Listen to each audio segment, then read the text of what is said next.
Um, Neon's definitely dead. I'll say that. Neon. I don't see nearly as much Neon.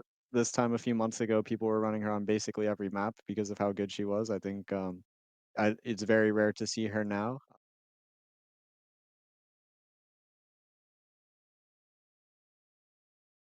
Hey guys, this is Pedro back with another interview covering VCT Americas KICKOFF 2025 during the media day, of course. For this occasion, I'm here accompanied this time by Zekken, once again of Sentinels, Duelist for Sentinels, looking to kind of, I would say, repeat the showing in KICKOFF last year, winning it and then moving on to Masters. And so, Zekken, really do appreciate you giving me the chance for another conversation. This time in the regular season, or more so during the preseason. Just ask you a follow up from like our previous conversation. How's been this off season like for you? How's been the holiday season? What did you kind of get as your present? What did you enjoy? What do you think? It's been good. The off season this year has been good. Felt very productive. I think we got a lot better as a team. And then for the holidays, I went home to New Jersey and I was with my family for Christmas and the holiday season. And I got some nice. I got a lot of clothes. My family loved. I got a lot of socks too. They really had given me socks for some reason this year, but I didn't get anything too crazy for Christmas gifts. Just a lot of clothes. And I think the real gift for me was just getting to see my family. So I was very happy to do that. And now I'm back in LA and I'm ready to play the regular season. Yeah, of course, and definitely good to know that your clothing storage is gone up drastically. So that's definitely a plus on that regard. Definitely, I want to ask you about now focusing on the game because the previous one we mostly focus on the team and your journey. So obviously, plenty of changes happened within the game in recent times, which is usually the case looking at the game Valorant. And so, want to ask you to sort of fractured Lotus and Tejo, and also on top of that, like focusing on the duelist side of the game. And so, what I want to cover first is the Tejo. I mean, I had a chance to talk to plenty of players so far in media. They given me their take on the game, on the agent, saying that it's mostly pretty strong in his own right, but more so, I want to ask you in particular, in terms of Sentinels and their perspective, what you kind of think of Tejo? I think he's pretty strong. I agree with what the other people have been saying that he's pretty strong. I think he's a character that if you used him on his own, he's not going to be like super super crazy, but when you combo him with other characters with different things like flashes and stuns and you combine them with his salvo missiles and his ultimate as well, I think if you coordinate well, then Tejo can be very very very strong.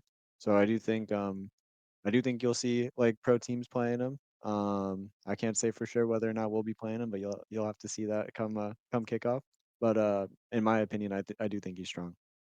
Okay, in other words, we're definitely going to see him be played by Sentinels. That is for sure.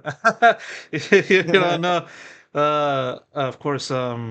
Then like Fracture and Lotus, I believe like uh, for Fracture, it's been a long time since we've seen that map get into the mix. For Lotus, I believe it was in 2024. I believe it was cut out like somewhere after stage one or before during stage one. I don't know, can't remember, but still, like, what are your thoughts on those two maps kind of returning into the map pool and making way for Sunset and Ascent?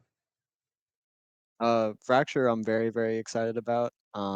As a Raze player, that it was a very good map for Raze, and I'm excited to be able to play her and do a lot of double satchels again. Um, I do think I've said before, like when it wasn't in the pool, that if I were gonna put any one map back in the pool, it would be Fracture. So now that it's back in, I'm personally very happy. Lotus, I'm happy about as well. It's a very strategically, it's a very consistent map.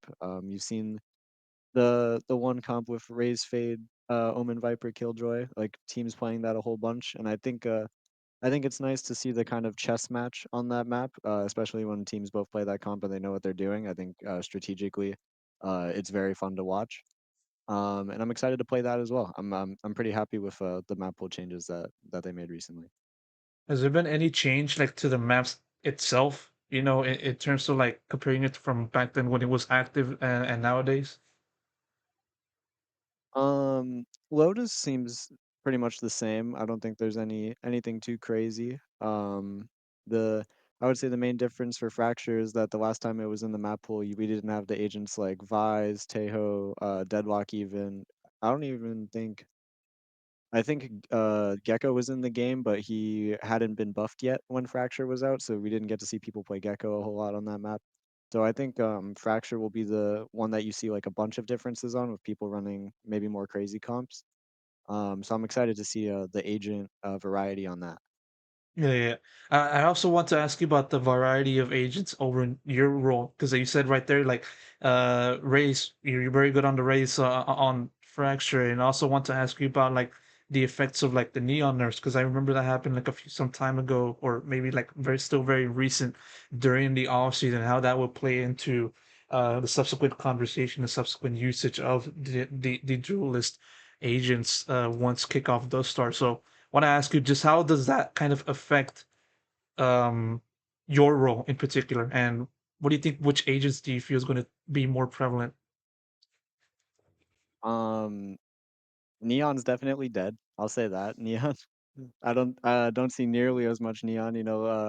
This time a few months ago, people were running her on basically every map because of how good she was. I think it's very rare to see her now, especially. I think Jet and Raze are going to be the main two again that you see a lot. I do think you're going to start seeing more Yoru as well. I think people are going to be utilizing him more now that Neon has been nerfed as well. So I do think like if there was going to be like a big three of duelists, it would be Raze, Jet, and Yoru going into this year. But we'll have to see. Phoenix also is starting to come up, especially on Pearl. He's looking good on that map when you can get the orbs and start using his ultimate as much as possible. So I do think you'll start seeing him a little bit, but not as much as Raze Jet Yoru. Yeah, now I want to focus on the makeup of the team. Of course, I already asked you about Narrate and Bank, so I won't try to repeat that kind of questioning, but I want to ask you the sort of how has the team kind of been looking at your preparation through the off season because it's basically the same as it was in 20 at the end of the 2023 season in which the team made it a point to finalize their roster early on and then play a lot of off-season events. That kind of, in a way, led to you guys starting off very strong and then winning kickoff and then winning masters, all that stuff. Same kind of approach this time around. Playing a lot of matches during the off season with Bang and Narrate. So I want to ask you to sort of how do you kind of look at the off season and how do you kind of compare that in terms of like having to tweak things gradually from the start of the off season up until now between both years? Yeah, we had a very similar approach to this off season as last year. Obviously trying to play in as many tournaments, whether we're hosting or whether there's another tournament. We played a Soup TV in Korea again, the same as last year. Um, we didn't win every off-season tournament like we did last year, but the process was pretty much the same. Trying to build chemistry with each other, trying to get used to roles and get used to playing with each other. And I do think we've made a lot of progress. Going from we practiced for about 3 months. I think from the start to the end, we looked like two completely different teams. So I'm very happy with the progress we've made, and I do think that we're going to be in good form going into kickoff and the start of the season. So I'm pretty happy with how this offseason went. It did feel quite similar to last year, so I do think the preparation that we did was good. In its current form right now for Sentinels, how what would you describe it as the biggest like strength and weakness for the team right now? I would say our biggest strength right now, I think we just have very strong individual talent. It's similar to last year where we just have a lot of shooters, and you can never have enough shooters on a team. You always want to have good aimers, and I think that that is our strong suit for sure. We were able to win gunfights well, and that's something I'm very happy with. I would say weakness, probably like slow late rounds, trying to make the correct plays when Mhm. they're not like completely obvious. I would say that's the thing that we need to work on, and that's something that will be very easy to work on once we start getting some match experience, more match reps. So I think this kickoff will be an important learning experience for us as well. I think it'll be good for us to work on that in the coming matches, and I think as the year progresses, that's something that we can keep getting better and better at. Yeah, and like now looking over into the rest of the league, in many ways, kind of similar to in terms of how many teams are competitive from the last time we we left it in around next 2024 stage two playoffs and stuff like that. Basically, plenty of tweaks, plenty of changes, but still basically the same kind of vibe, I would say. And on top of that, I want to ask you about um, your current view on where the team currently stands, because on top of what I've been kind of describing the current state of the team, we've been seeing plenty of people kind of say, okay, Sentinels is number one, or maybe NRG number one, or maybe like flip flopping these two kind of things while also adding other teams like MIBR and stuff like that, and G2 of course. Well, what I want to ask you is, as we now gear up for kickoff, where do you kind of look at Sentinels right now in terms of the rest of the league? Um, I definitely think that we're a strong team. It's hard to compare to the rest of the league because my impressions of the rest of the league also come from watching off-season tournaments and just scrimming within the Americas region. I do think Americas this year is very stacked, same as last year. Very excited for the potential of our region as a whole, and I think when we send Americas teams to internationals, whether it's us or different representatives, I think they'll be very strong, and Americas will be represented well at the international tournaments. But yeah, like I said, it's hard to kind of gauge where we're at compared to everyone else. I just personally am pretty happy with where we're at and think that we're in a good position, and I think we'll perform well. Kickoff, you guys won kickoff last year, moved on to Masters, and won Masters as well. Where do you kind of look at the potential for this team, for this upcoming event? Do you feel the team has the potential to repeat that? I definitely think it's doable. I believe in the team that we've put together. I think individually we're all very strong, and we're beginning to work very cohesively as a unit too.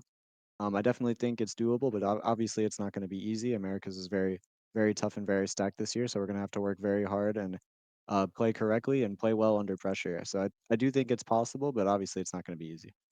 One more quick question before I wrap it up. You're gonna be waiting the winner of MIBR 100 Thieves. Do you have any preference? Like, do you want to take on Aspas from MIBR, or maybe like 100 Thieves once again just for the lols? I personally don't have a preference. I think I would have a lot of fun playing either team. Against as for the duelist matchups, if we played MIBR, I'm very excited for the Ospas matchup. It's very fun to play against him because obviously he's so good. Um, to be the best, you have to beat the best, and I would be very excited to play them if that was the matchup. And then if we were to play against 100 Thieves, my duelist matchup would be Cryo, and he's my old teammate, and it's always fun to play old teammates because you got a little bit of a rivalry when you play your old teammates. You always want to beat them a little bit extra because you've played with them before. And I think Bang will have the same feeling as me. He's playing against all of his old teammates instead of just one. So I think he would also be looking forward to the 100 Thieves match. But personally, I don't have a preference. I would be really excited to play either team. Of course, I do definitely understand that, continuing the humbleness from last year and even also past years before that. And so, Zekken, can't thank you enough for another quick conversation. Much more shorter than the previous one. I try to overpass that from the next one, if I'm able to. But nevertheless, thank you so much, and of course, best Thank of you, man. luck goes to you in kickoff. Thank you.